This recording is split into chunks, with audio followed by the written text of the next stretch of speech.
আমরা চাইছিলাম আপনারা হচ্ছেন মাথা শক্ত করে মেরুদণ্ড সোজা করে আপনারা পুলিশিং করেন, ঠিকই আপনারা হচ্ছেন আবার দলের মধ্যে গিয়ে ঢুকলেন, দলের হইলেন, দলের পারপাস সার্ভ করতেছেন।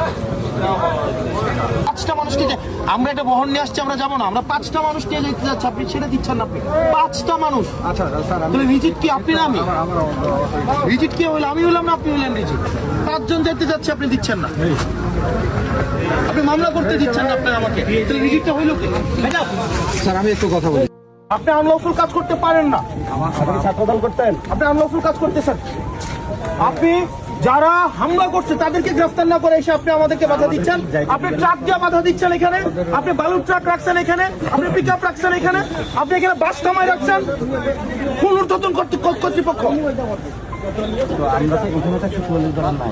না, তারপরে এখানে আইন শৃঙ্খলা বিঘ্নের আশঙ্কা। বিঘ্নের আশঙ্কা কারা করতেছে? কে বিঘ্ন করতেছে? আপনাদের এখানে বিঘ্নের আশঙ্কা। কে বিঘ্ন করতেছে? আপনি তো কোনো আইন শৃঙ্খলা হয়ে আইন শৃঙ্খলামূলক কোনো কথা বলতে পারছেন? আমরা কিন্তু ওখানে যাবই। আপনারা পয়েন্ট অফ নো রিটার্নে আমাদেরকে ঠেলে দিচ্ছেন।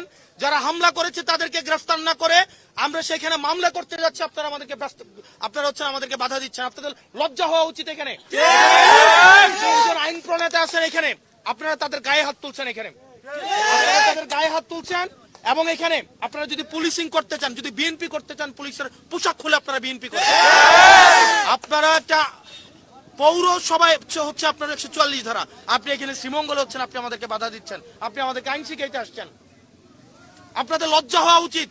5টা মানুষ আমরা হচ্ছে মামলা করতে যাইতে যাচ্ছি। যেমন যে শুনছিলেন, আসলে হাসনাত আব্দুল্লাহ বেশ কিছু অভিযোগ করছেন এবং তারা বলছেন তারা এখানে যারা সংসদ সদস্যরা রয়েছেন এবং সংসদ সদস্যদের উপর হাত তোলা হয়েছে। আমরা একজন তাদেরকে নারী প্রতিনিধিও আছেন, একটু কথা বলবো যে আমি কিছুক্ষণ আগে